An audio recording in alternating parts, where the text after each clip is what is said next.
ফেসবুকের চেয়ে ফেসবুকের তুলনামূলকভাবে ইউটিউবের ইউটিউবের ইনকাম তুলনামূলক কিন্তু অনেক বেশি। ইনকাম যেহেতু অনেকটা আপনি বেশি। ফেসবুকে কাজ করেন, আপনি যদি সেম ফেসবুক ভিডিওটা খুলতে কিন্তু চান ইউটিউবেও তাহলে আপলোড আমাদের দিতে পারেন। এখন মূল যে ভিডিওগুলো একটু দেখে বিষয়টা, নিন। আপনার একটা প্রফেশনাল ইউটিউব চ্যানেল নাই। আর অনেকেই মনে মনে এতে ভাবেন কোনো ইউটিউব লাভ চ্যানেল হবে কি? তৈরি করা মনে হয় দেখুন একটু তো, পরিশ্রমের ব্যাপার। ভাই আপনাকে সর্বপ্রথম আজকে একটা এত জিমেইল সহজে আইডি খুলে আপনাদেরকে দিতে হবে। শিখাবো যে আপনার প্রফেশনাল স্মার্টফোন একটা দিয়েই আপনি ইউটিউব খুলতে চ্যানেল পারবেন। কিভাবে তৈরি করতে হয়। ধরুন আপনার মোবাইলটা দিয়ে, আপনার হাতে আপনার এই স্মার্টফোন স্মার্টফোন আছে, দিয়ে যথেষ্ট। এই ফোনটা দিয়ে শুধু কলটা রিসিভ করতে পারেন আর কল দিতে পারেন। আপনিও যদি আমার ভিডিওটা দেখেন, প্রফেশনাল কিভাবে একটা ইউটিউব চ্যানেল তৈরি করতে অবশ্যই। হয় শিখতে পারবেন। ইনশাআল্লাহ নিজে নিজে একটা ইউটিউব চ্যানেল খুলতে পারবেন।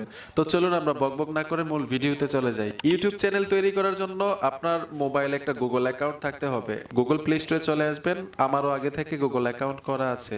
যেহেতু আপনি নতুন একটা ইউটিউব চ্যানেল তৈরি করবেন, এই গুগল অ্যাকাউন্ট মানে এই জিমেইলটার কিন্তু খুবই গুরুত্ব। এর জন্য গুগল অ্যাকাউন্ট মানে জিমেইল নিজেরটা নিজেই খোলার